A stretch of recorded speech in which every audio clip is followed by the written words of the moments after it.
Hello everyone, this is Istakhar Khan, instructor of workshop calculation and science, Ahmad Abdullah गरीब private industrial training institute के YouTube channel में आप सभी का स्वागत करता हूं। स्टूडेंट्स, लास्ट सेशन में आप लोग ने सीखा कि अगर हमको ट्रिग्नोमेट्री की कोई भी वैल्यू याद नहीं है तो हम ट्रिग्नोमेट्री की ट्रिग्नोमेट्रिक टेबल जो है किस तरीके से बना सकते हैं। स्टूडेंट, आज हम सीखेंगे कि जो टेबल हम लोग ने फाइंड करना सीखे थे लास्ट सेशन में, उस टेबल का सम के अंदर क्या इस्तेमाल होता है। यानी वो जो टेबल सीखे थे उस टेबल में जो वैल्यूज हैं sin 0, cos 0, tan 0, tan 45 जो हम बनाना सीखे थे,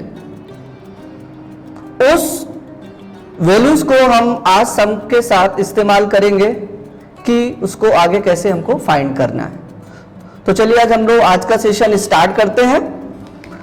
तो मैं लेता हूं आज question number 1, solve sine 30 degree plus cos 60 degree. Solution sine 30 degree plus cos 60 degree. सबसे पहले हमको क्वेश्चन को ठीक से पढ़ना है और क्वेश्चन हमसे क्या पूछ रहा है उसके बारे में हमको देखना है। वैल्यूज क्या दिया हुआ है, क्वेश्चन क्या है अपने पास, sine 30 degree plus cos 60 degree की वैल्यू हमको फाइंड करना है। तो हमारी जो टेबल है उसके मुताबिक हम उसकी वैल्यूज यहां पर पुट करेंगे, फिर हम इसको सॉल्व करेंगे। ओके स्टूडेंट्स, तो मैंने यहां पर टेबल से वैल्यू देखा sine 30 degree plus cos 60 degree. तो साइन 30 का वैल्यू कितना होता है टेबल में 1/2, मैंने टेबल से लिया, प्लस कॉस 60 का वैल्यू होता है 1/2। ये वैल्यू मैंने यहां पे पुट किया। पुट करने के बाद 1/2 प्लस 1/2, इसको हमको अब क्या करना है, सॉल्व करना है। तो सॉल्व करने के लिए एक से दो मेथड भी आप यूज कर सकते हैं, डिपेंड करता है कि आपको कौन सा मेथड ज्यादा अच्छा लग रहा है। तो यहां पर मैं एक नॉर्मल यानी सिंपल मेथड यूज करूंगा। ये जो अभी जो क्वेश्चन दिया है, अभी जो आंसर्स आने जा रहा है, ये 1/2 प्लस 1/2 है। अब मैं ये एक्चुअल में किस में है, फ्रैक्शन में है। अब मैं इसको सॉल्व कर लेता हूं। तो रूल क्या बोलता है इसके, 1/2 और 1/2 डिनोमिनेटर में दोनों सेम है तो मैं 2 में ले सकता हूं। ये हो गया 2। रूल क्या बोलता है, अगर डिनोमिनेटर सेम है तो हमको जो ऊपर की वैल्यू है वो वैल्यू क्या करना पड़ेगा, जैसा है हमको वैसे ही रखने का है। प्लस है तो प्लस, माइनस है तो माइनस। तो मैंने वैल्यू पुट कर दिया, वैसे 1 + 1 हो गया। अब ये आपका हो गया 1 + 1 होता है 2 और अपॉन में कितना है आपके 2। 2 से 2 को मैंने कैंसिल किया तो आया आपका 1। ये आपका आंसर हो गया टेबल से रिगार्डिंग जो भी वैल्यूज हमने यहां पुट की और हमने उसको सॉल्व किया। तो आंसर कितना आ गया आपका 1। फिर से एक बार देख लीजिए, sine 30 degree plus cos 60 degree, ये हमारा क्वेश्चन है। हमको इसकी वैल्यू नहीं याद है, हमने वो वैल्यू वहां से किया गया, टेबल से ये वैल्यूज हमने पुट किया। साइन 30 की वैल्यू 1/2 प्लस कॉस 60 है तो प्लस डाल दिया, कॉस 60 की वैल्यू भी होती है 1/2। फिर इसको हमने नॉर्मल सॉल्व कर दिया है, सिर्फ /2 है तो नीचे लेके उसको मैंने प्लस किया और दोनों को डिवाइड मार दिया, तो आपका आंसर आ गया 1। तो आंसर अभी आपका हो गया 1। नेक्स्ट सेकेंड क्वेश्चन लेता हूं मैं। इसी तरीके के एक और क्वेश्चन लेता हूं, क्वेश्चन नंबर 2।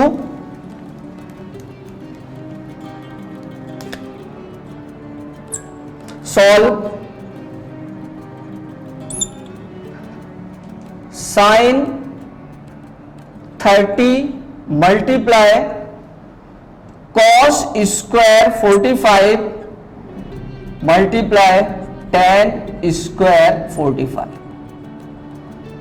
सेम सॉल्यूशन डाल देता हूं मैं।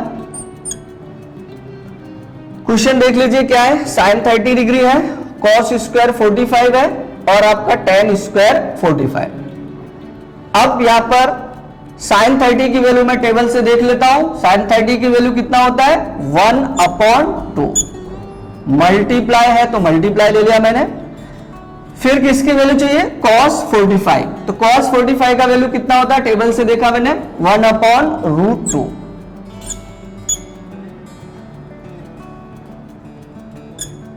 और देखिए cos 45 का वैल्यू 1/√2, लेकिन क्या है, cos स्क्वायर है, तो उस पर मैंने ब्रैकेट लेकर उसके ऊपर स्क्वायर डाल दिया, मल्टीप्लाई। उसके बाद है tan स्क्वायर 45। तो tan स्क्वायर 45 यानी tan की वैल्यू आप देखेंगे 45 की वैल्यू कितना होती है 1। ये मैंने यहां 1 पुट कर दिया, ब्रैकेट ले लिया, और उसके ऊपर क्या है, स्क्वायर है, तो मैंने वहां पर स्क्वायर डाल दिया। sin 30 1/2, cos 45 1/√2, और tan 45 होता है सिर्फ 1। अब यहां पर स्क्वायर है तो मैंने स्क्वायर डाल दिया, अगर यहां पर क्यूब होता तो मैं क्यूब डाल देता। यहाँ पे स्क्वायर है तो यहाँ पर भी मैंने स्क्वायर ले लिया। अब हम लोग नॉर्मल सॉल्यूशन जो रहता है, जो नॉर्मल रहता है अपना, वो हम उसको सॉल्व करेंगे, यानी नॉर्मल कैलकुलेशन का हम लोग इस्तेमाल करेंगे। तो 1/2 तो 1/2 है। अब देखिए ये जो ब्रैकेट है इसको हमको ओपन करना है। 1/√2 का स्क्वायर है, 1/√2 का स्क्वायर है, 1 का स्क्वायर करेंगे तो क्या आता है बेटा 1, और अपॉन में कितना है √2, √2 का स्क्वायर करेंगे तो कितना आएगा 2। ये भी मैं आपको बता देता हूं, √2 का स्क्वायर है, इसका मतलब क्या हुआ, √2 मल्टीप्लाई √2 मीन्स स्क्वायर है, तो इसका मतलब क्या हो गया कि वो नंबर 2 बार आएगा, तो आ गया √2 मल्टीप्लाई √2। √2 को जब √2 से मल्टीप्लाई करते तो आता है सिर्फ 2, तो ये आंसर कितना हो गया अपना 2। यानी अगर हमको रूट के साथ सेम नंबर, रूट के साथ अगर हमको मल्टीप्लाई करेंगे तो वही नंबर रिपीट हो जाता है। जैसे अगर √3 मल्टीप्लाई √3 करेंगे तो वैल्यू आएगी सिर्फ 3, तो अपना √2 मल्टीप्लाई √2 था तो सिर्फ आएगा 2, और 1 का स्क्वायर करेंगे तो सिर्फ आएगा आपका 1।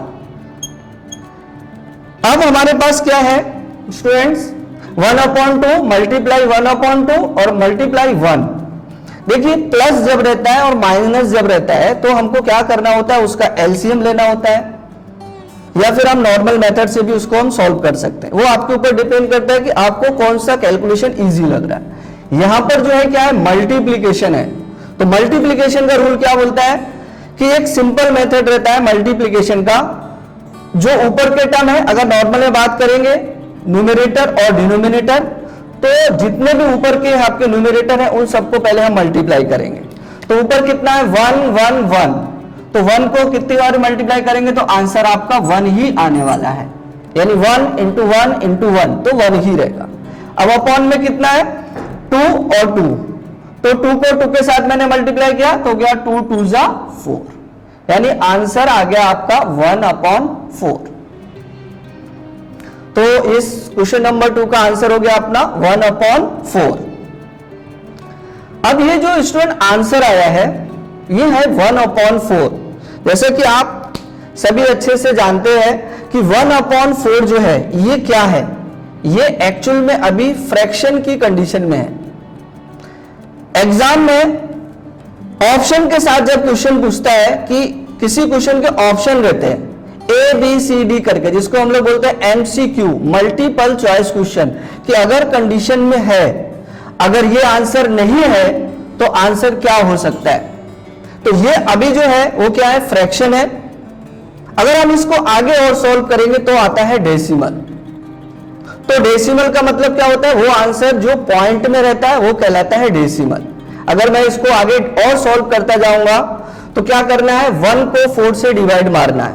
तो 1 को अगर आप 4 से डिवाइड मारेंगे तो आंसर आपका कितना आएगा, 4 से आप 1 को डिवाइड, नॉर्मल बताना चाहता हूं मैं आपको, तो आपका 1 है, डिवाइड होगा नहीं तो मैंने पॉइंट ले लिया, तो यहां पर क्या बढ़ाना पड़ेगा आपको 0। अब आप डिवाइड कर दीजिए, 4 2 जा 8, माइनस करेंगे तो बचेगा 2, फिर आप एक और 0 बढ़ा सकते हैं तो हो गया ये 20, और ये हो गया 4 5 जा 20, यानी आंसर आपका कितना आया 0.25। स्टूडेंट्स ये बताने का मेरा मतलब क्या है कि 1/4 जो है वो हमको पता होना चाहिए ये किस कंडीशन में है, ये अभी फ्रैक्शन में है, लेकिन जैसा मैंने आपको बताया कि ये हो सकता है कि आंसर फ्रैक्शन में ना होकर डेसिमल में अगर देता है तो डेसिमल में आप कैसे फाइंड करेंगे। तो ये अभी फ्रैक्शन में आप इसको डिवाइड मारेंगे तो आंसर आ जाएगा डेसिमल। स्टूडेंट्स, अभी आपके सामने क्वेश्चन नंबर 3 जो मैंने लिया है, अब हम उसको सॉल्व करेंगे। तो वही टेबल के हिसाब से हम इसकी वैल्यू पुट करेंगे और फिर हम इसको सॉल्व करेंगे। तो क्वेश्चन है हमारा solve sin 30 degree plus tan 45 bracket में है cosec 30 प्लस sec 60। अब हम sin 30 की वैल्यू पुट करते हैं। sin 30 की वैल्यू होती है 1/2, आप लोग टेबल से देख सकते हैं। tan 45 की वैल्यू होती है 1, तो मैंने 1 पुट कर दिया। अब मैंने क्या लिया ब्रैकेट cosec 30। cosec 30 की वैल्यू यहां पर नहीं है, जैसा कि मैंने आपको टेबल बताने, जब टेबल में बना रहा था, आपको बनाना सिखा रहा था, उस समय मैंने बताया था कि cosec किसका अपोजिट रहता है, साइन का अपोजिट क्या रहता है, cosec रहता है। यानी साइन का इनवर्स क्या है, cosec है।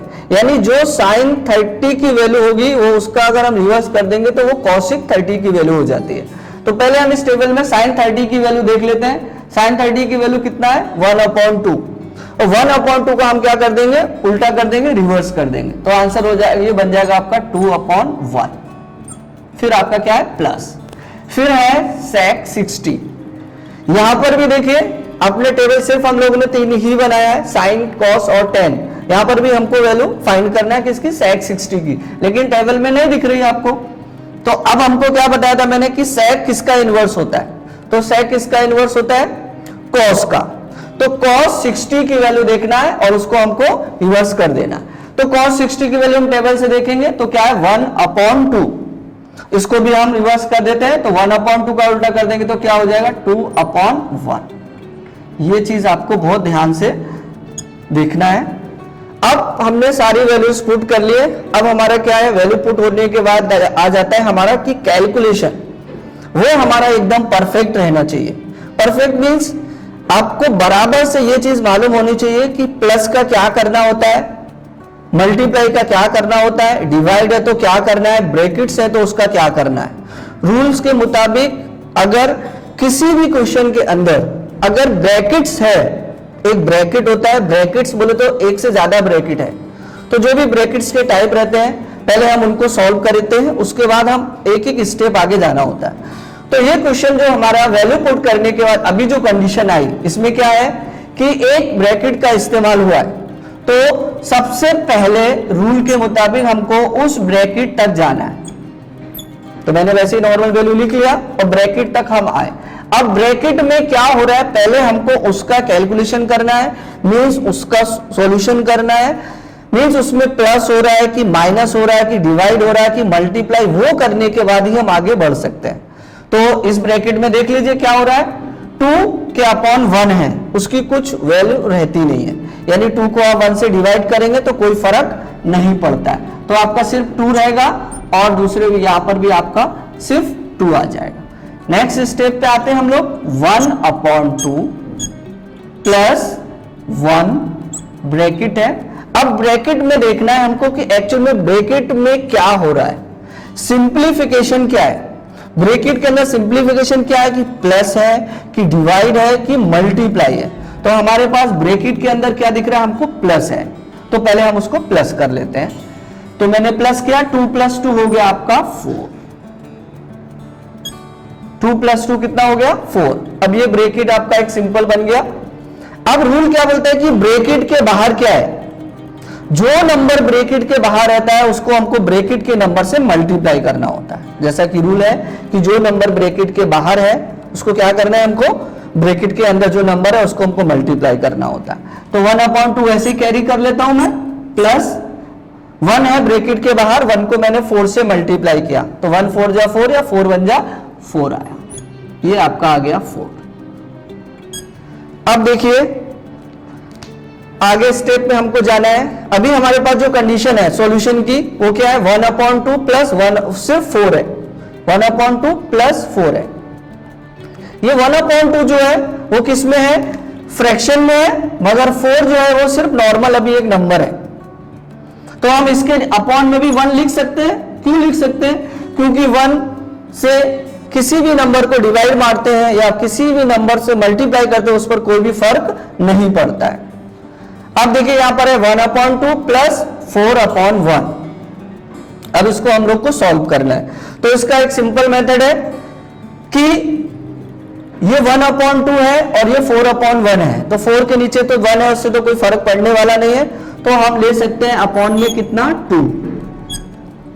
ये जो 2 लिया है, ये जो 2 है इस 4 के साथ मल्टीप्लाई करेगा, तो पहले हम यहां लिख लेते हैं 1 फिर प्लस। नॉर्मल कैलकुलेशन क्या रहता है कि जैसे 1 दिया है और 2/3 है, अगर ये कैलकुलेशन है तो इसको सॉल्व करने का रूल क्या बोलता है, ये जो 3 है इस नंबर के साथ मल्टीप्लाई करेगा, तो 3 बन जा 3, प्लस है तो प्लस लेंगे, माइनस है तो माइनस लेंगे, और आपका 2 वैसे ही रहेगा बेटा, अपॉन 3 हो जाता है। मींस ये जो 3 है सिर्फ 2 के अपॉन में है, ये 1 के अपॉन में नहीं है, इसको अब फुल अपॉन लाना है, तो इसलिए हमको ऐसा कैलकुलेशन करना पड़ेगा। अब हम इसको आगे कैलकुलेट कर सकते हैं। वैसे ही यहां पर है 1 तो मैंने वैसे का वैसे ही लिख लिया, अभी 2 को इस 4 के साथ मल्टीप्लाई करना पड़ेगा, तो 2 4 जा कितना होता है अपना 8।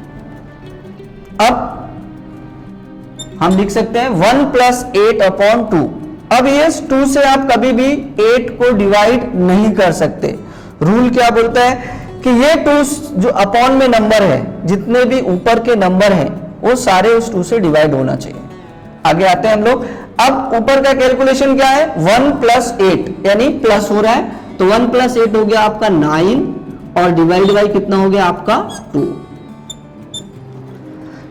नेक्स्ट स्टेप से जाना है हमको, तो अभी हमारे पास जो कंडीशन है वो क्या है, 9 डिवाइड बाई 2। 9 2 से 2 को डिवाइड, 2 से हमको 9 को डिवाइड करना है। तो पहले हम लोग नॉर्मल टेबल पढ़ लेते हैं कि पॉसिबल है क्या। 2 से अगर पढ़ रहे हैं तो नहीं हो रहा है, क्योंकि 2 5 जा 10 होता है और 2 4 जा 8 होता है, यानी ये आंसर अभी जो है ये कंडीशन क्या है आपकी फ्रैक्शन में है। जैसे मैंने इससे पहले भी समय बताया ये क्या है, फ्रैक्शन में है, तो आंसर ये भी राइट है।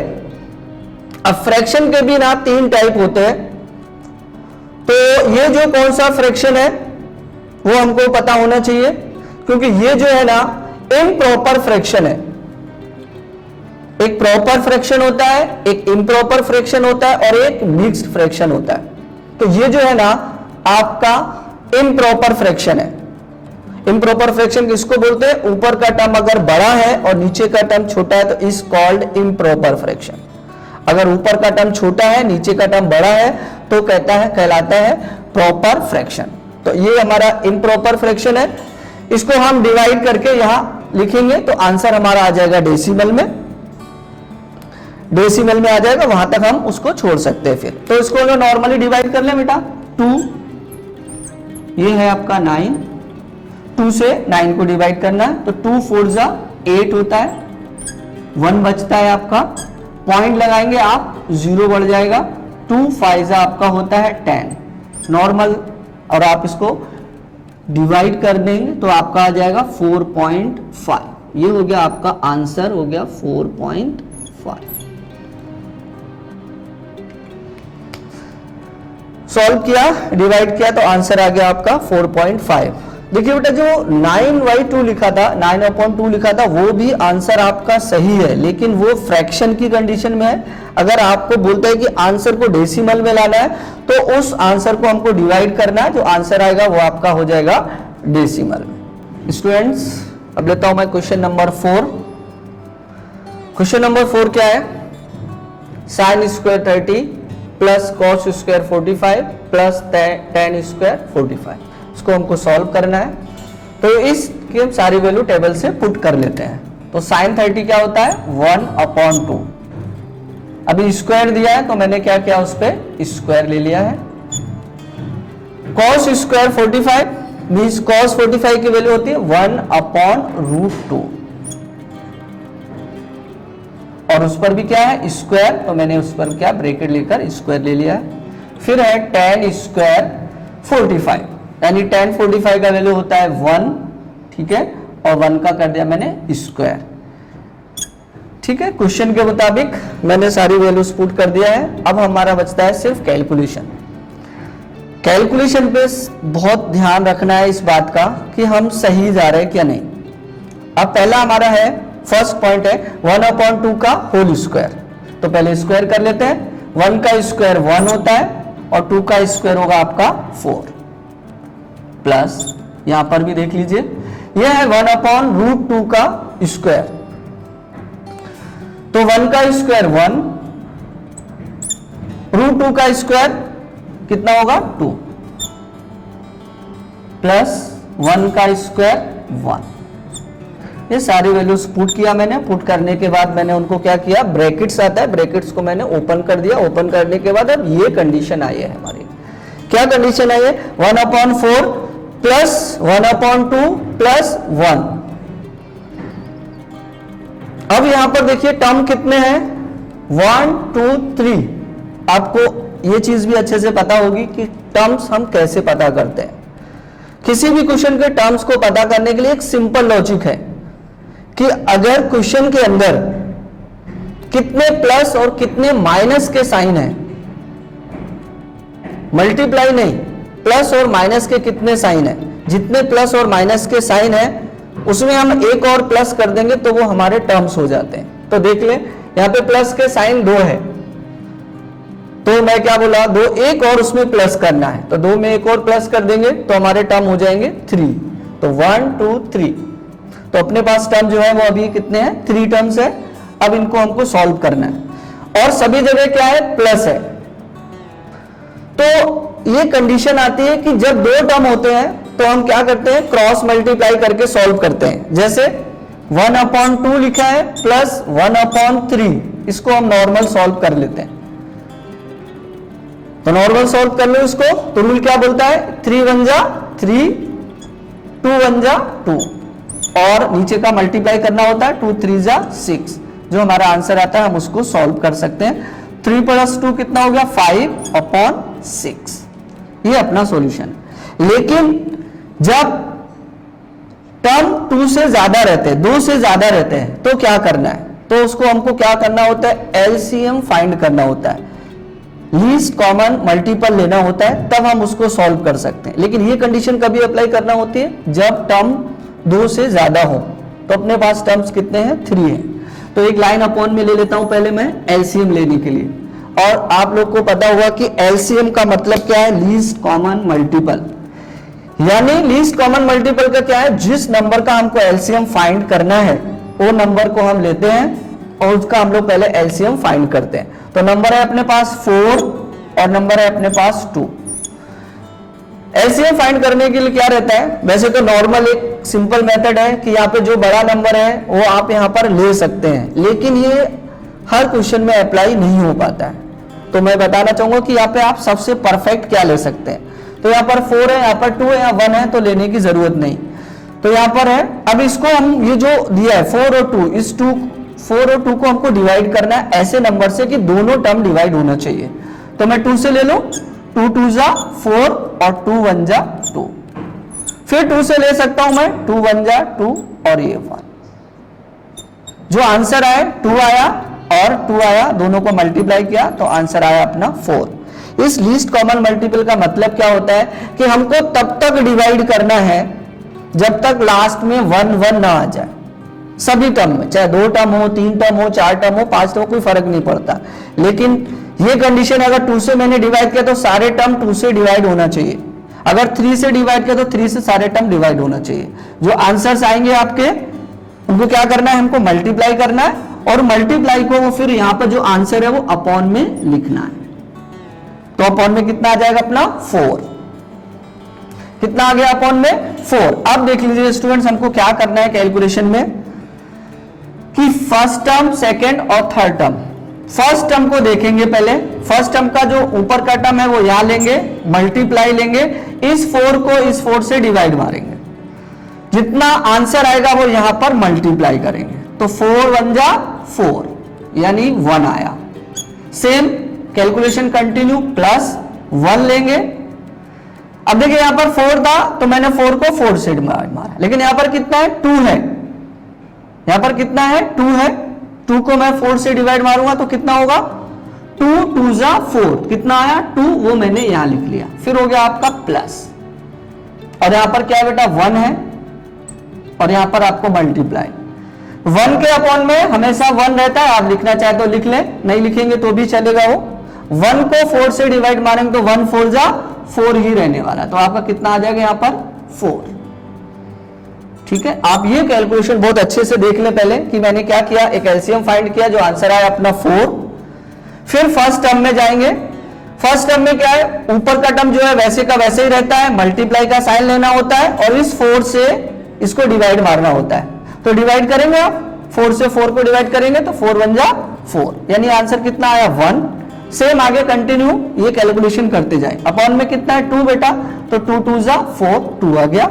फिर हो गया आपका प्लस, फिर अपॉन में कितना है 1, 1 4 जा 4 हो जाएगा आपका, तो 1 into 4। अब ये नॉर्मल कैलकुलेशन हो गया। अब अपना ऊपर क्या है, मल्टीप्लाई है बेटा और प्लस है, तो पहले रूल के मुताबिक क्या होता है, आपने पढ़ा ही है अच्छे से, सब लोग ने आता है, डिमास। डिमास पहले डिवाइड करना होता है, फिर मल्टीप्लाई करना होता है, फिर एडिशन करना होता है, फिर सब्ट्रैक्शन करना होता है। तो अपने इस क्वेश्चन के अंदर मल्टीप्लाई है और प्लस है और डिवाइड है, तो सबसे पहले क्या करते हैं हम लोग, मल्टीप्लाई कर लेते हैं। तो चलिए मल्टीप्लाई कर लें। 1 into 1 1 होता है, 2 1 जा 2 होता है, और 1 4 जा 4 होता है, और अपॉन में कितना है आपके 4। ठीक है, पहले मैंने मल्टीप्लाई कर लिया, 1 1 जा 1, 1 2 जा 2 और 1 4 जा 4, तो 1 + 2 + 4 अपॉन 4। अभी क्या हो रहा है, ऊपर प्लस हो रहा है, तो मैं प्लस कर लेता हूं। 1 + 2 3, 3 + 4 आपका हो गया 7, और डिवाइड बाई हो गया आपका 4। ठीक है, अब देखिए आंसर आ गया आपका 7/4। ये कंडीशन हर सम के साथ आती है। तो यहां पर ये क्या है, अभी ये अपना फ्रैक्शन है, फ्रैक्शन भी अपना ये इम्प्रॉपर फ्रैक्शन है। अगर आप इसको आगे सॉल्व करेंगे तो ये आंसर आ जाएगा डेसिमल में। अगर आप आगे सॉल्व नहीं करना चाहते हैं तो भी आंसर आपका राइट है। अब ये भी आंसर राइट है, और आगे जाएंगे आप डेसिमल में लाएंगे, वो भी आंसर राइट रहता है। तो इसको हम लोग डेसिमल में चलिए ले लेते हैं। तो 4 है और अपना ये 7 है, डिवाइड कर ले बेटा, 4 1 जा 4, 7 में से 4 3, 4 से 3 जाता है नहीं तो पॉइंट ले लिया, 0 बढ़ गया। 4 7 जा 28, फिर 2 आ गया, फिर 0 बढ़ा लिया मैंने, और हो गया 4 5 जा 20। तो आंसर आया 1.75। डिवाइड करने के बाद आंसर आ गया 1.75। आप इसको भी ऐसे कैंसिल करके भी लिख सकते हैं 1.75। ये जो आंसर आया था 7/4 स्टूडेंट, ये भी आंसर राइट रहता है। ये आंसर कहलाता है फ्रैक्शन में, और जो आंसर हम लोग ने लिया ये है डिवाइड करके आया, ये है डेसिमल में। जो आंसर आया आपका 1.75। तो आप इसको भी आंसर लिख सकते हैं और ये भी आंसर लिख सकते हैं, दोनों आंसर राइट रहते हैं। तो स्टूडेंट आज का था अपना ये जो ट्रिग्नोमेट्रिक टेबल रहती है उसकी क्या जरूरत पड़ती है सम के अंदर, उसकी वैल्यूज की क्या जरूरत पड़ती है, उसके रिलेटेड हमने आज सम सॉल्व किए। नेक्स्ट लेक्चर में, नेक्स्ट सेशन में मैं इसी से रिलेटेड आपको और कंटिन्यू सम सॉल्व करके बताऊंगा। आई होप आज का सेशन आपको पसंद आया होगा। तो आप हमारे YouTube चैनल को सब्सक्राइब, शेयर एंड लाइक करना ना भूलें। Thank you so much.